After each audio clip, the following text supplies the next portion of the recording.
Assalamualaikum buat teman-teman semua. Sekarang kita buka paket ya dari teman kita nih, dari Om Haryadi dari Sumatera Utara. Kita main tebak-tebakan ya. Kalau misalnya ente sering nonton channel saya, ente pasti bisa bukan antisipasi apa ya namanya. Sekiranya ente bisa nebak ini mesin masalahnya apa. Yang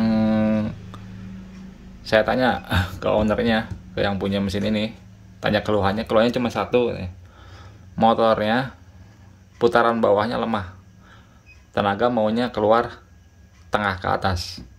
Kalau ente sering nonton channel aneh, Ana yakin ente juga pasti bisa jawab masalah ini.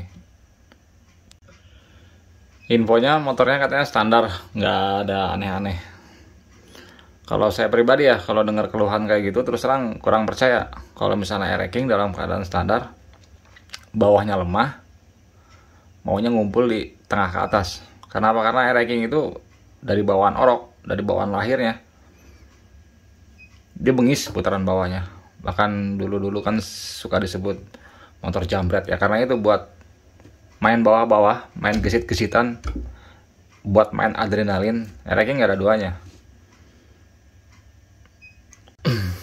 Yo, sekarang sebelum kita buka nih ya teman-teman, ini keluhannya kan katanya motornya lemah bawah, maunya tenaga ngumpul tengah ke atas. Biasanya ya, ini belum saya buka ya teman-teman isi paketnya. Biasanya nih permasalahannya kalau kayak gitu, satu, motornya korekan, bisa korekannya korekan ekstrim, atau angkat exhaustnya terlalu banyak, atau bisa juga lubang transfer yang angkatnya ketinggian. Kedua, salah bikin head, salah rubah head, atau kompresinya terlalu rendah. Nah, kalau kompresi terlalu rendah juga bisa bikin motor lemah di putaran bawah. Apalagi? Tiga, kalau untuk tadi berhubung masalah kompresi nggak harus dari head ya. Kadang kalau misalnya piston dan ring ente loyo juga itu bisa bikin kompresi ente drop. Terus yang ketiga, motor lemah di bawah, apinya salah. Bisa pakai CDI bukan ori, atau apesnya timing api ente telat, mundur. Sumatera daerah sana terkenal motor ngobok. Maunya motor tengah ke atas mulu, motornya basah-basah lah, becek-becek.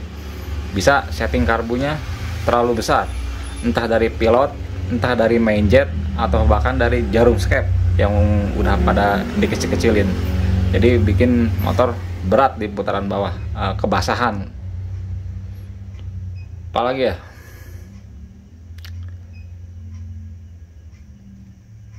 Membran bisa, lidah membran setelannya terlalu berat. Setelan atas, setelan bawahnya, bukan tinggi stoppernya bukan, cuman radius tekuk yang bawahnya terlalu kaku. Jadi bukaannya berat. Jadi dia perlu putaran tinggi, perlu daya hisap tinggi baru buat ngebuka lebih tinggi untuk bukaan stoppernya. Apalagi nih, ayo sok teman-teman, kira-kira apanya nih motor yang lemah di putaran bawah? Tadi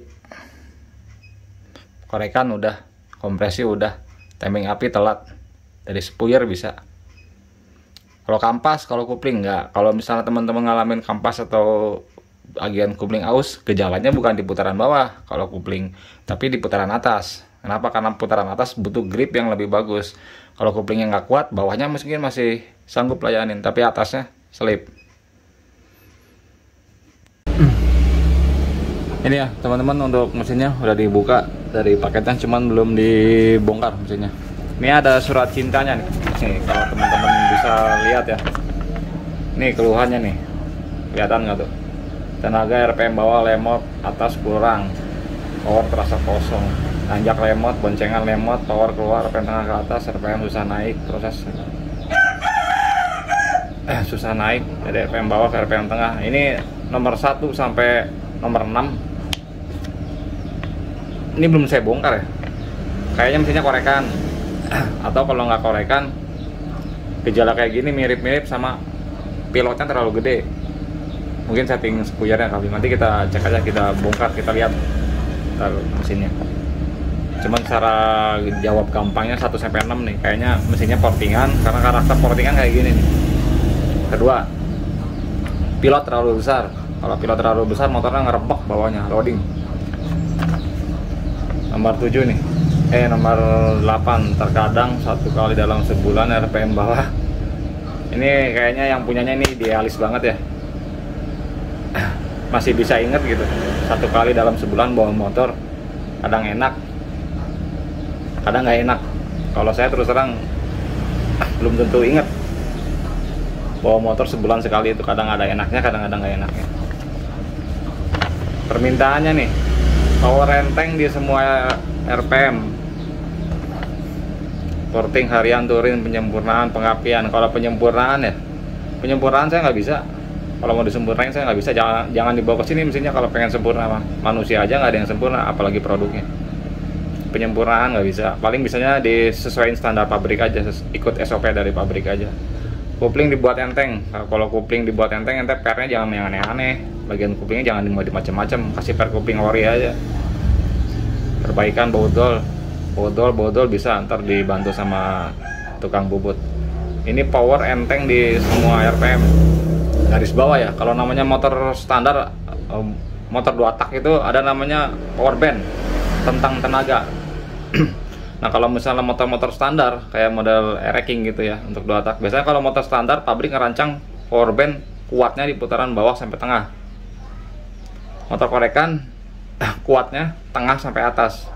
Jadi ketika ente bicara motor minta enteng di semua rank RPM, mau bawah enak, tengah enak, atas enak, agak sulit bikinnya. Kenapa? Nih lihat, lari ke paling bawah. Saya sukanya pakai knalpot standar dar-dar. Power enteng di semua RPM, bawah sampai tengah. Kalau motor ente standar dar-dar kuat. Kalau untuk Ereking, atasnya pasti nggak jalan. Pakai knalpot standar dar-dar. Jadi kalau misalnya ini yang punyanya mintanya seperti ini gitu ya, ngotot ganti SNK aja, pakai Ninja. Ninja tuh enak tuh. Dari bawah enak, tengahnya enak, atasnya enak, karena dia punya mekanisme super keep. Atau pakai TZM yang punya kontrol power valve. Kalau Ereknya nggak ada kontrol kayak gitu. Pak baru, rumah kopling komplit, kaki 4 tutup. Masih ada bunyi nangis sedikit ya, bunyi nangisnya. Kalau motor ente dengung, misalnya ente udah ganti nih gigi primer sama gigi sekundernya, dengerin suara dengungnya. Suara dengungnya ada di semua ring gigi nggak? Misalnya dari gigi 1 dengung, 2, 3, 4, 5 dia nggak dengung. Ada kemungkinan rasio satunya tuh entah di primernya atau di lawannya yang mungkin aus.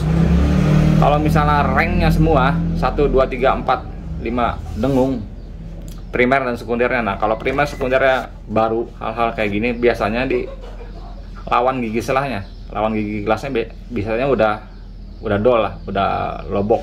Kan ada tuh, dia soalnya kan selalu connect dengan gigi penghantar selah yang di rumah kopling.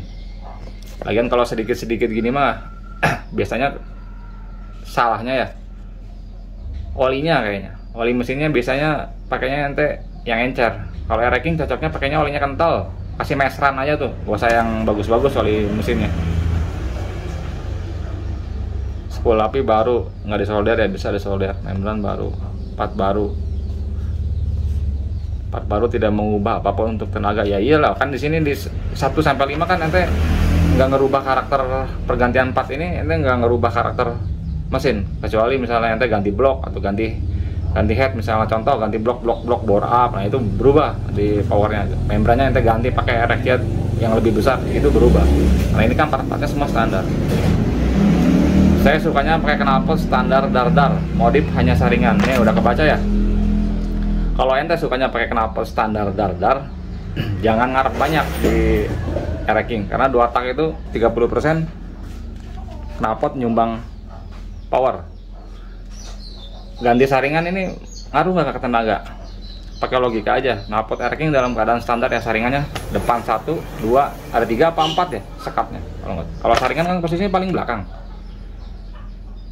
Ketika ente ganti saringan, tetap aja ya sekat itu yang di depan itu nggak hilang. Jadi kalau misalnya ente habis ganti saringan ngerasa tenaganya agak enak gitu ya, mungkin itu sugesti aja. Kenapa? Karena suara knalpotnya mungkin agak berbeda. Lain hal kalau misalnya knalpot ente kayak kolongan, model-model kolongan atau model-model super pro, ketika ente modif saringan dia berhadapan langsung dengan stinger, itu bisa ngerubah karakter tenaga. Kalau kayak gini mah enggak bro, ente ganti saringan di racking, sugesti doang kalau misalnya ente ngerasa motor lebih enak, karena suara knalpot keluarnya agak beda.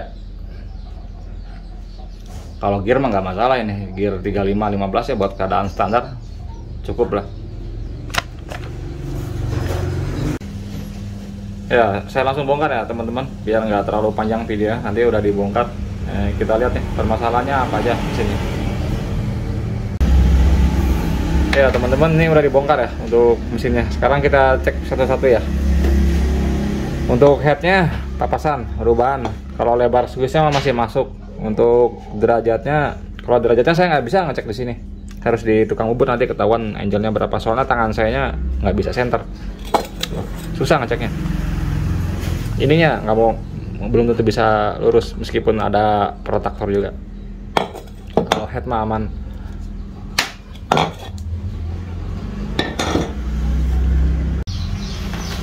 Sekarang kita lihat yang lain ya teman-teman. Ini lihat nih keluhannya dari nomor 1 sampai nomor 6. RPM bawah lemot, nanjak lemot, boncengan lemot, power keluar, RPM atas, RPM susah naik. Tipikalnya mirip-mirip motor korekan ya. Sebelum saya bongkar di awal saya bilang mungkin pilotnya terlalu besar. Pertama ini kita lihat karbunya dulu ya. Ini lihat karbunya nih, main jetnya mah udah dicek bener. Pilotnya nih, pilotnya ini kalau teman-teman bisa lihat, ini angkanya 25. Ente nggak bisa lihat ya, pasti susah.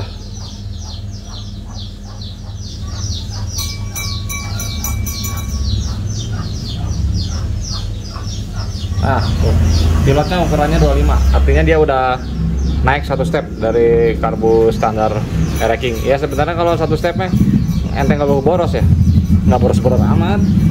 Kalau cuma naik satu step mah, cuman masalah yang bikin motor ini lemot di putaran bawahnya bukan ini. Ya emang ini naik satu step, cuman yang dominan bukan di sini, bukan di pilot.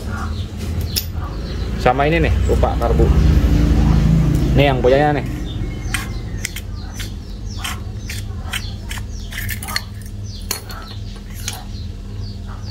Nih, skepnya bukan asli nih. Kalau jarumnya asli. Kalau skep bukan asli, ini efeknya apa? Cutaway. Cutaway-nya beda dengan yang asli. Ini cutaway nih. Belekan di sini nih. Nanti mau ganti ini, skep paling dapatnya yang spare part warnanya silver. Kalau ente mau yang kuning, yang asli Jepang, harganya gigit, agak keras. Sekarang kita lihat bloknya ya teman-teman. Nih bloknya nih standar, ada gerus-gerus sedikit, nggak apa-apa ini mah. Ini masuknya masih standar.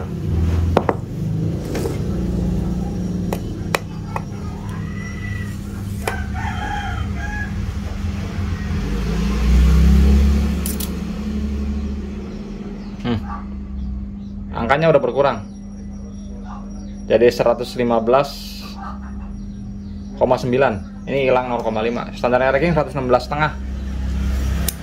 Kalau ente ngebandingin dengan blok-blok yang lain gitu. Jadi ini ada kemungkinan atasnya udah dipapas. Ini kita lihat ya, pakai blok satu lagi nih, standar nih.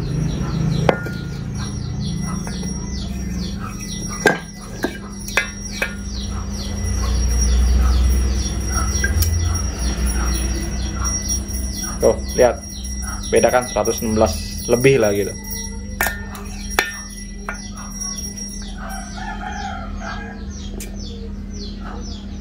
Nah, 116,5. Yang ini berarti hilang sekitar 05 atau 06 lah. 05 kayaknya ini hilang. Ini keramik nih, kurang rata. Bloknya standar, dar. Ininya dipapas. Headnya dipapas, nggak ada nutnya, tapi kok motornya lemes ya, putaran bawah motornya ngerebek gitu lah. Maunya mainnya tengah ke atas, power keluar baru main tengah ke atas. RPM susah naik, rebek.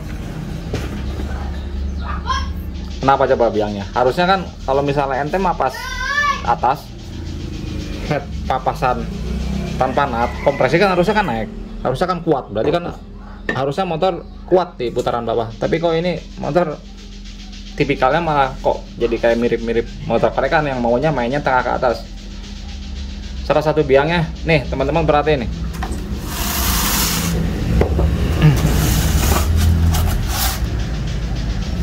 Ini lihat nih packing. Ini yang ori, ini hijau. Packingnya ini bawahnya 2 tumpuk.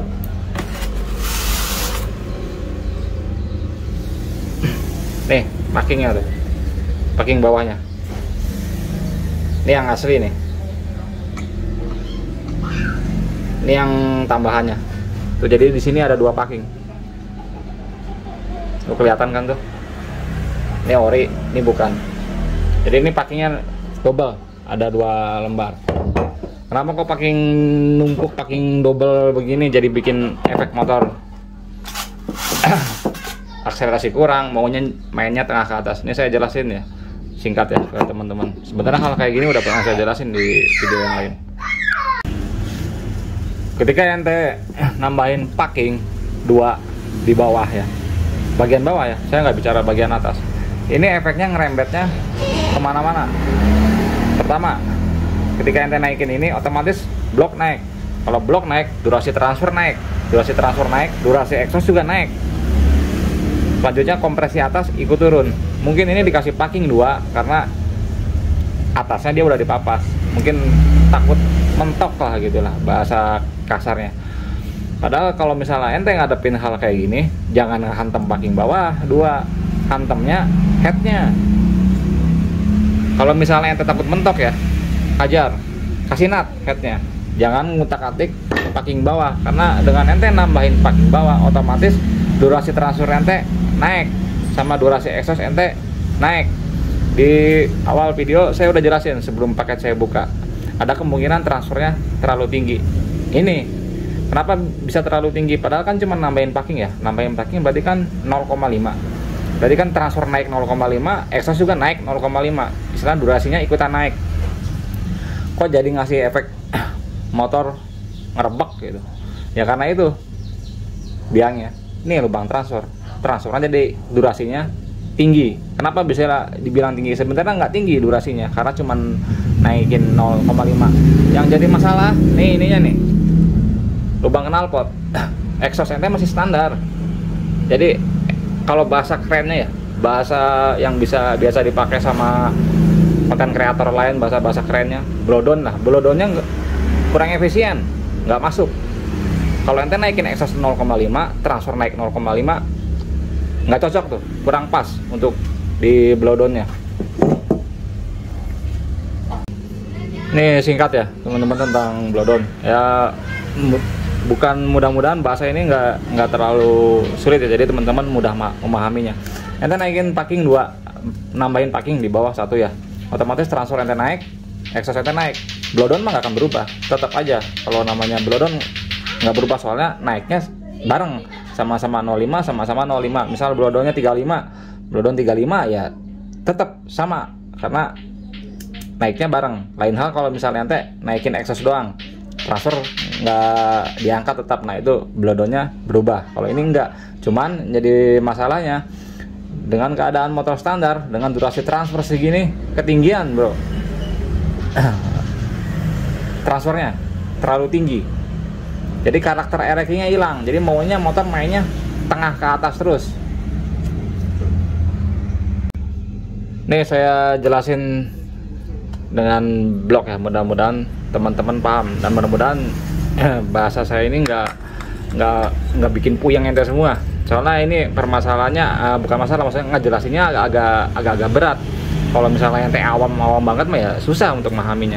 Nih di 2 tak kan ya, lubang-lubang ini ada 2 tak, ada lubang exhaust sama transfer.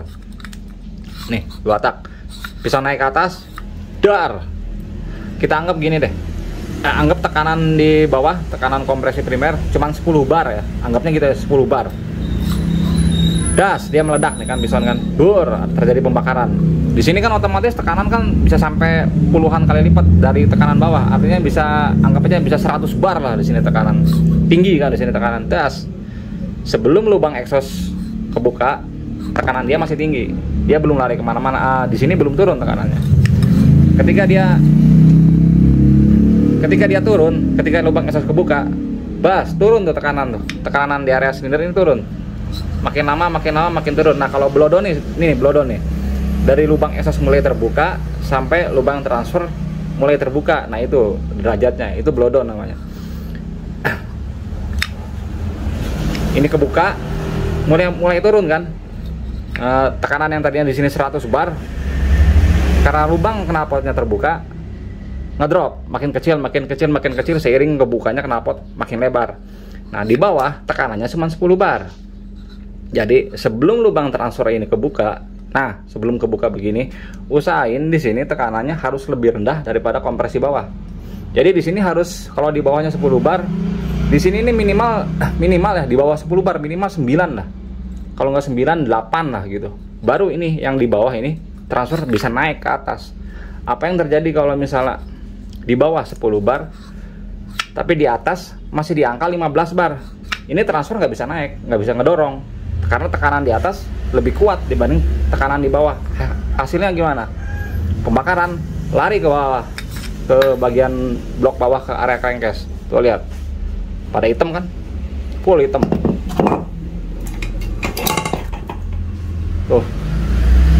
Karena ini durasi transfernya bisa dibilang terlalu tinggi buat lubang exhaust sebesar ini. Ente boleh naikin lubang transfer. Banyak yang nanya saya, Mas, kalau exhaust sekian boleh nggak saya naikin transfer berapa mili? Patokannya bukan begitu.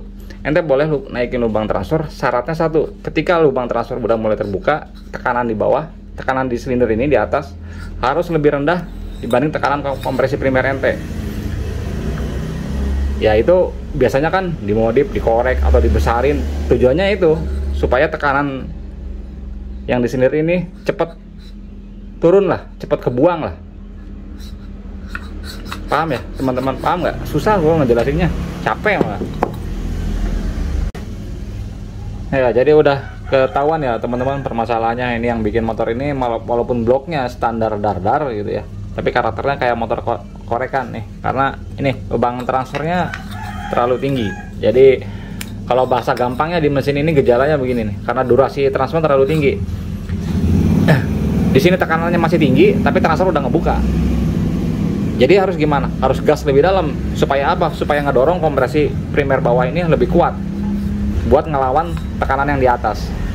Nah, jadi gitu. Kalau lu misalnya efeknya ente ngangkat transfer tapi lubang knalpotnya masih dalam keadaan standar, atau lubang knalpotnya nggak mampu ngebuang tekanan hasil pembakaran mesin secara efisien, percuma. Saya kasih saran ke teman-teman, sebelum ente ngangkat lubang transfer, ente harus bikin exhaust yang kira-kira sebelum lubang transfer ini kebuka, tekanan di sininya harus lebih rendah dibanding kompresi primer. Kuncinya dua tak sama itu. Kalau misalnya kompresi primer ente meskipun rendah ya, anggap kompresi primer ente rendah, ente nggak madet-madet, nggak ada lem-lem, tapi ente punya exhaust, punya profil lubang exhaust yang efisien, yang bisa bikin tekanan di sini lebih rendah sebelum lubang transfer terbuka, motor tetap lari. Kenapa? Karena tekanan dari bawah naik ke atasnya lancar. Lain hal kalau misalnya meskipun di bawahnya padat tapi di atasnya padat, sama-sama padat, ini nggak bisa naik bro. Tekanan primer ente nggak bisa naik ke atas. Nah, kuncinya dua tak, salah satunya itu. Selanjutnya ya teman-teman, untuk permasalahan motor ini, kompresi bawahnya selain transfernya terlalu tinggi, kedua dia lolos, bocor, ada kebocoran kompresi. Ini kalau orangnya lihat nih, lihat nih Mas, bisa lihat nggak? Bloknya dalam nih, baret nih. Nih, tuh, ini dalam ini. Ini OS-nya kan OS 75. Ini bisa sekitar OS 125 atau 150 deh kalau misalnya mau dihilangin. Ini dalam, ini kegerus klip nih. Tuh, klipnya ini bengkok sama saya karena tadi habis dicungkil. Karena ini kan nggak akan dipakai lagi, cuman ada bekasnya, ada bekas kegerusnya. Mana ya? Nah nih, tuh, ini.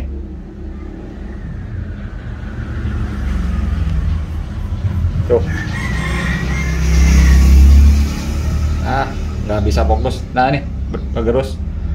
Lubang lubang kancing ininya kebentur, ngegesek dengan boring. Ini juga ngasih efek ke performa motor. Meskipun ini kalau secara garis besar kompresi atas enteng nggak bakal bocor. Kompresi atas mah masih padat. Cuman yang bocor kompresi bawah. Karena ini posisi naik ke atasnya sesudah lubang transfer. Tapi masih di bawah exhaust, tapi masih ada di atas posisi lubang transfer. Jadi meskipun gini nih, kan kalau bensin naik ke atas, bensin kalau naik ke atas sesudah transfer kebuka kan ya. Nah ini meskipun ini belum kebuka, lubang transfer belum kebuka, karena ininya dalam, dekok dalam, dia lolos nih bensin lari ke sini. Makanya motor perlu gas putaran tinggi buat ngompak bahan bakar dari bawah ke atas. Nih permasalahannya ya, yang bikin tadi motor lemes di putaran bawahnya. Kemudian yang bikin motor yang punya ini, motor maunya main atas mulu, bawahnya agak berat. Di awal video saya bilang ya, ada kemungkinan timingnya mundur. Ya bener, ini timingnya nih, timing pengapiannya. Ini teman-teman bisa lihat tampurnya. Lihat tampurnya. Waktu saya buka, posisi si baut ini ya, mentok ke sini nih, ke kiri, begini. Posisi bautnya ada di sini. Ente perhatiin nih lubang-lubangnya. Gerus kanan, gerus kiri. Jadi kalau begini namanya gerus kanan, gerus kiri, lu api bisa maju, lu api bisa mundur. Saya udah bilang berapa kali ke teman-teman, kalau teman-teman mau modif napur, mainin timing, maju aja, maju. Jangan digerus kanan kirinya. Kenapa? Kalau ente gerus kanan kirinya, lu bisa maju, lu bisa mundur. Tapi kalau misal ente maju doang, ketika you tobat, mundurin, petokin polnya. Jadi sebelah aja yang dibabat. Ini kan kanan kiri dibabat. Nah ini yang punya mesinnya terserah mau gimana.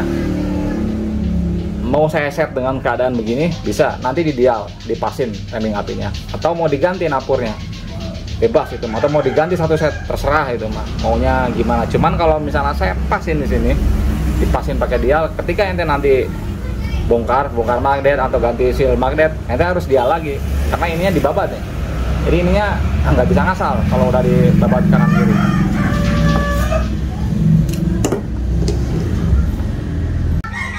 Sekarang kita lihat bagian ini ya teman-teman nih, nomor 5. Kopling kita dibuat enteng. Ini lihat nih, ininya udah panjang, harusnya ini motor udah enteng. Coba cek kabel koplingnya mas, sama handle-nya. Handle-nya perhatiin tuh ada bosnya nggak? Soalnya kalau yang hasil RX-nya dia pakai bos, kalau nggak ada bosnya pasti seret. Sama nih per kopling nih. Nih per koplingnya selingan. Paling nanti kalau begini per koplingnya dibalikin ke asli ya. Pengennya kopling enteng. Ya jangan diganti pernya, pakai per asli aja, udah enteng tuh bawaan pabrik. Apalagi tuasnya dipanjangin udah pasti enteng. Ibaratnya kalau kayak begini ente pengen kopling enteng tapi dimodif, kayak orang nggak mau pedas tapi makan sambal jadinya, jadi sama aja bohong. Kemudian nih, asoperannya nih, ujungnya tuh gerindaan ini susah kayaknya ngoper giginya tuh begininya. Ini kenapa bisa begini? Ini lihat crankcase-nya nih, crankcase-nya las-lasan ya, crankcase-nya nggak rusak, cuman ini crankcase-nya udah las-lasan. Kalau las-lasan begini biasanya ada yang ciut lubangnya nih, di sini nih ciut nih, soalnya di sini kan panas, crankcase kena panas, ininya mengecil, ciut. Jadi pas dimasukin sias ini rada-rada keras. Makanya untuk beberapa mekanik, kalau buat harian sih nggak masalah crankcase bekas las-lasan, tapi buat beberapa mekanik kalau misalnya motor buat kompetisi nggak mau dia pakai crankcase yang udah las-lasan. Kenapa? Karena kalau udah las-lasan gitu ada aja yang ciutnya, ada kadang rumah lahar berat sebelah lah, rumah silnya jadi sempit, ininya susah ngoper gigi gitu. Nah cuman nanti yang ini mah bisa di amplas ini, diampas lagi biar lebih enteng.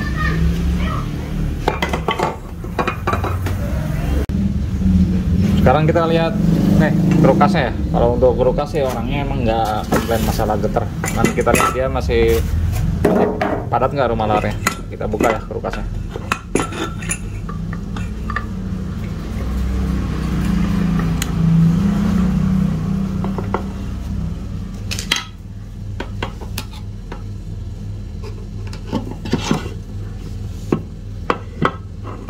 Susah banget.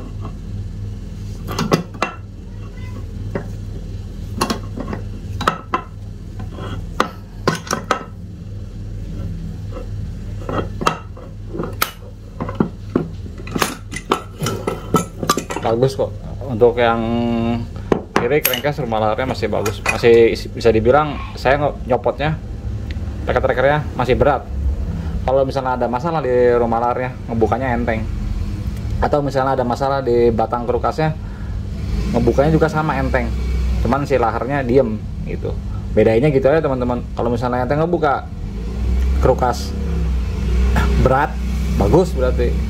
Kalau enteng dicek dulu yang entengnya ketika kerukas copot rumah laharnya ikut nggak.